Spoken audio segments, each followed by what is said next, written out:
Hello everyone, welcome to this video. In this video I'll be reacting to one of the early uploads from the YouTube channel The Game Theorists. I'm a huge fan of their work and I hope that you will enjoy this video as well.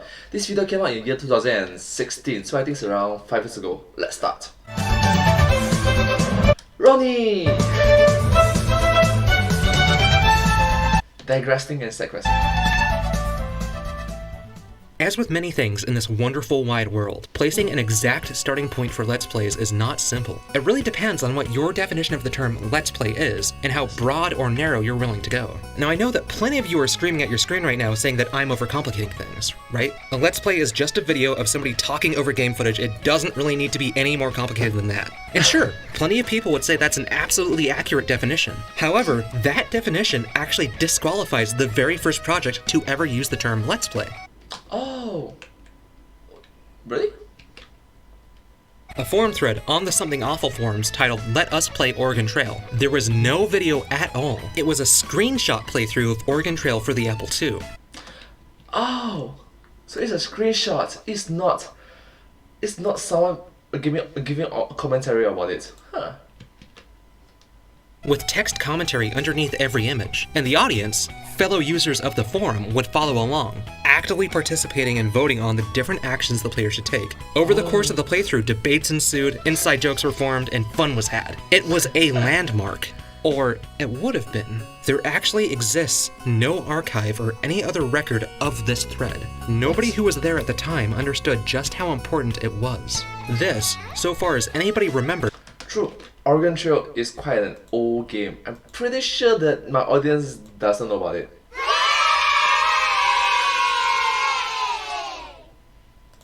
Yeah, it's quite an old game. Is where the term Let's Play originated from.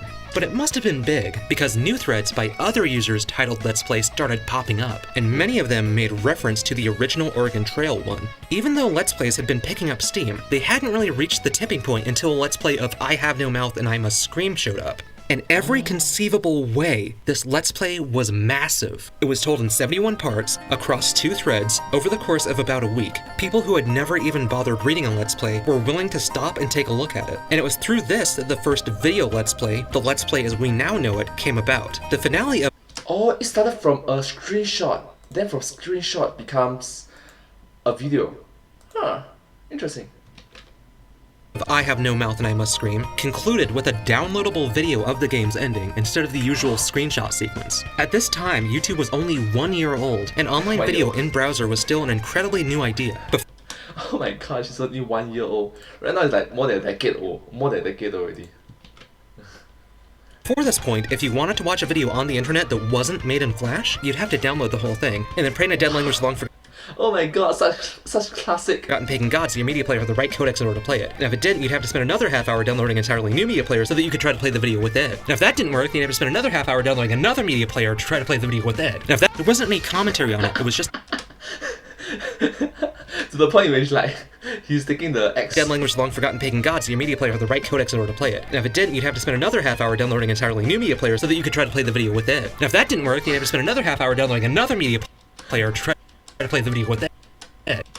He said, "Oh, I'm gonna destroy this computer." There wasn't any commentary on it, it was just the game audio, but it was still a novel idea, and one of the people watching this Let's Play would pick this idea up and run with it. And that person was Slowbeef. Yes, that Slowbeef. He stumbled across the I Have No Mouth and I Must Scream thread and decided to start posting his own Let's Plays. He started with Darkseid 1 and 2, games made by the same developers I Have No Mouth and I Must Scream. And to spice things up, he started including video clips from the game along with screenshots throughout the entire LP series. Slowbeef's threads were unique for this reason, but what really put him on the map was his playthrough of The Immortal. Actually, it was Snatcher, but for the sake of the narrative of this video, I'm going to say it was The Immortal. I'm just gonna say the either games are very, very old. Submitted a typical Let's Play with screenshots and comments, but he abandoned it early on in the interest of doing something different, something more experimental. He decided to record himself playing the first level of the game while offering a running commentary over top. He uploaded the 10-minute long project to Google Video and shared it on the forums. And on January 5th, 2007, the first video Let's Play as we now know it, was born. The Let's Play that we now know it, because it's like someone playing a game and someone giving the commentary. Wow.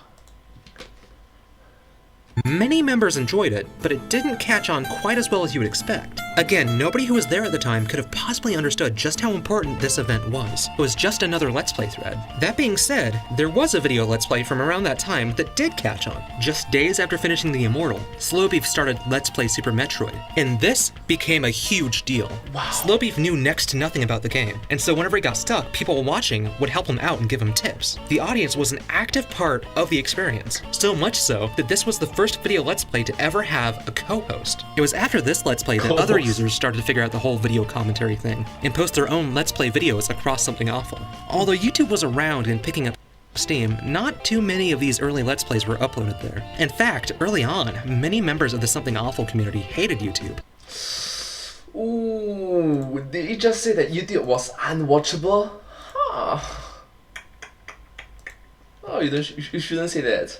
Sure, it was a popular site that ran well on a lot of computers, but its quality was dirt poor back then. These days, YouTube allows all sorts of formats from 4K to 3D to 360 videos, but back then, even if you shot with a high-quality camera or recorded your screen with a lossless codec, your quality would get mangled by YouTube's compression algorithm. There really was a period of time where, if you uploaded your Let's Plays to YouTube, you were made fun of. Even so, a few early Let's Players still chose to upload their videos there, and it's this that made Let's Plays popular outside of Something Awful. See, YouTube's quality was poor because it converted all its videos to Flash. Other video sites at the time would require you to download their specific browser plugin that may or may not work with your browser and may or may not contain viruses before you could even maybe see a video on their site.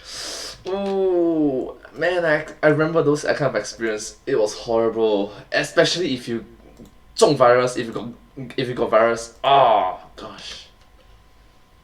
It was a huge barrier to entry for most users, and using Flash instead of a custom video player, things suffered a drop in quality, sure. However, everybody already had Flash Player installed on their computers. It was kind of a given. Anybody could send you a YouTube video and it would just play. And so the YouTube player had a gigantic install base relative to most other video hosting sites. The threshold was low and the gates were wide open, and so users poured into YouTube from all around the web. And some of those users stumbled across Let's Play videos.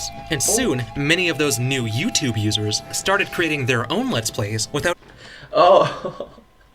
the new YouTube creators, right now they're quite old lah. ever even being aware of the Something Awful forums. And this created a fractured community of sorts between the Something Awful Let's Players and the second generation YouTube Let's Players. And this point marks a dark time in the genre's history. There was a lot of snobbery and elitism going around between late 2007 to 2009. Many people who had been around since the beginning on Something Awful felt that most YouTubers had no idea what they were doing. When Let's Plays first started out, they belonged to the Something Awful forums. And Something Awful was the definition of an insular community. I mean, you actually had to pay money before you could start posting there. So there weren't too many kids running around. There was a sense of quality control via social pressure over there. Wow, there's the mods and admins already back then. Then there's a trolling version of it. And that ethos filtered down to the Let's Play area of the site. Not just anybody could be a part of this, but YouTube changed that. Suddenly, anybody could be a part of this. The cynical, sequestered mentality of the Something Awful forums was totally contrary to the all-inclusive, broadcast-yourself nature of YouTube. And this caused a lot of friction. There was actually an entire period when a small but vocal group of members from the Something Awful forums so resented this new group of YouTube Let's Players that they launched a very elaborate trolling campaign against several YouTube LPers and their fans. This trolling got so bad at one point that a YouTube LPer actually broke down and cried on camera. What? What? Isn't that cyberbullying? Man, internet can be very cruel sometimes. Because this hobby she loved doing with her friends and fans turned into this venomous, vicious, ugly thing. That's so toxic. As a response to this trolling campaign, many YouTube Let's Players banded together and created their own forums. It was all about fostering a strong community and offering constructive criticism and advice to one another. These forums were sort of like a dust cloud that got kicked up by all the fighting, and that dust cloud settled very quickly. pretty much all of the forums from this period no longer exist and aren't even archived or cached by Google. After this period is when your CNNers, your Grumps, your Markipliers, Septiceyes, and Pewdiepie start to seize the spotlight, and we see the modern Let's Play emerge, characterized by large personalities, heavy edits, and the occasional facecam, often failing at funny physics games or screaming in terror at horror games. This is when most people got introduced to Let's Plays, and the genre experienced a huge boost in popularity due to the YouTube algorithm shift. And that's where we are today, with Let's Play still going strong over 10 years after the first one came about. Ooh, it's getting even stronger and stronger, especially with games like Valorant, Minecraft, Among Us. Heck, Dream came up like that.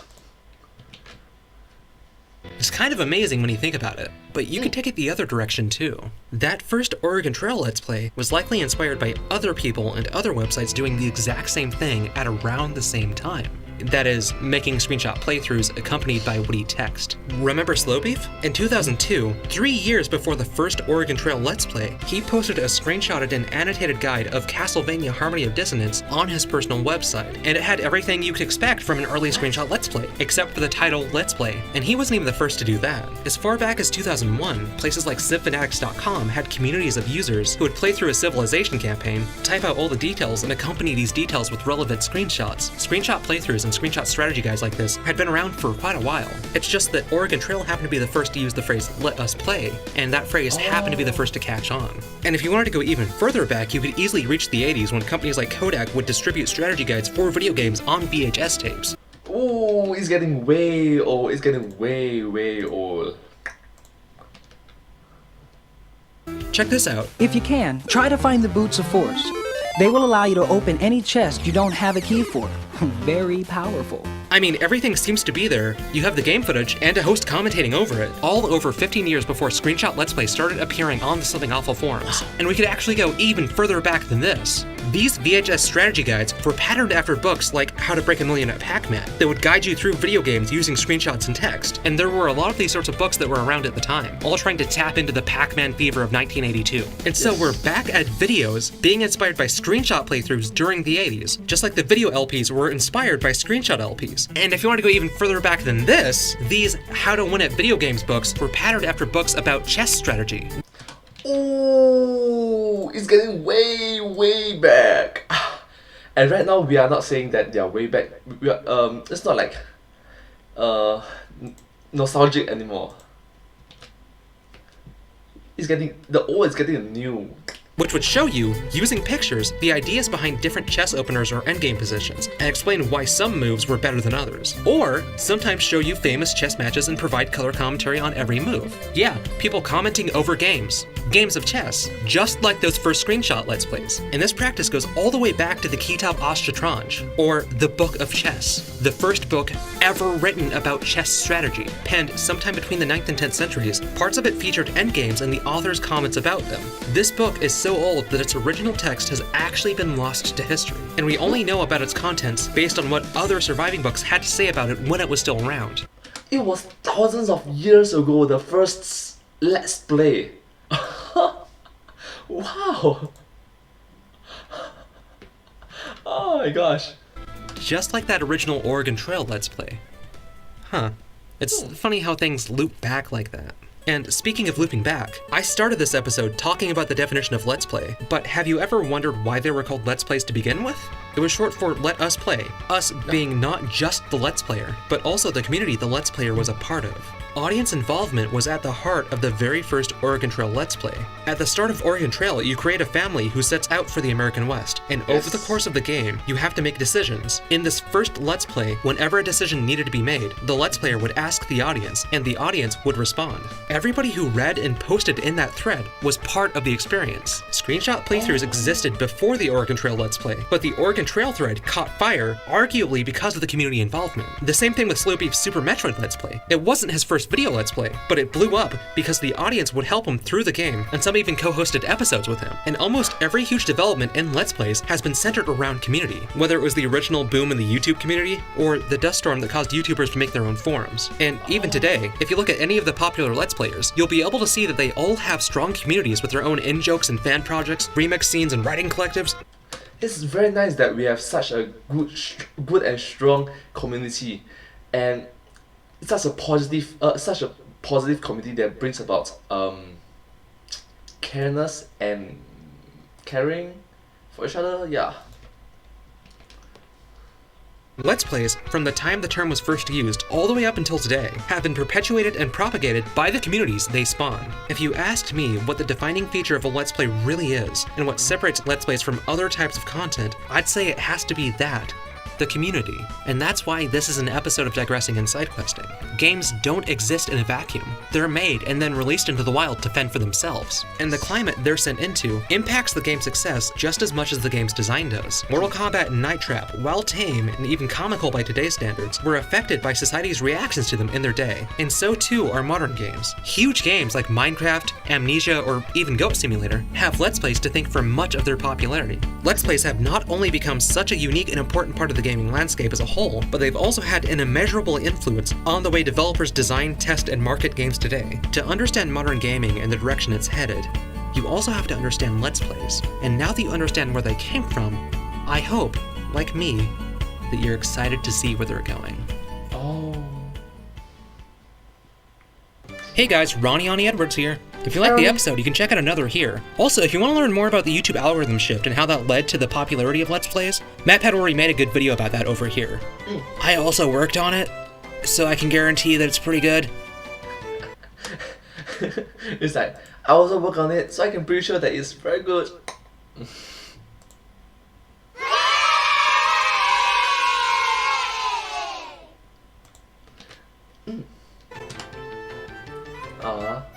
Anyways, thank you so much, Ronnie. Your videos are awesome. We miss you. And yeah, if you do like this video, please consider to like, share, and subscribe to my channel. One more time, like, share, and subscribe to my channel, and comment down below if you have anything to share about us. If you do like this video, please consider to support the video that I just dropped. It came from the YouTube channel, the Game Theorists, and yeah, their videos are really, great, good, positive, educational, and yeah, do support them. But hey, that's just a theory, a game theory. Thanks for watching. Actually, it should be sidequesting and digressing and sidequesting. Well, thank you so much, Ronnie.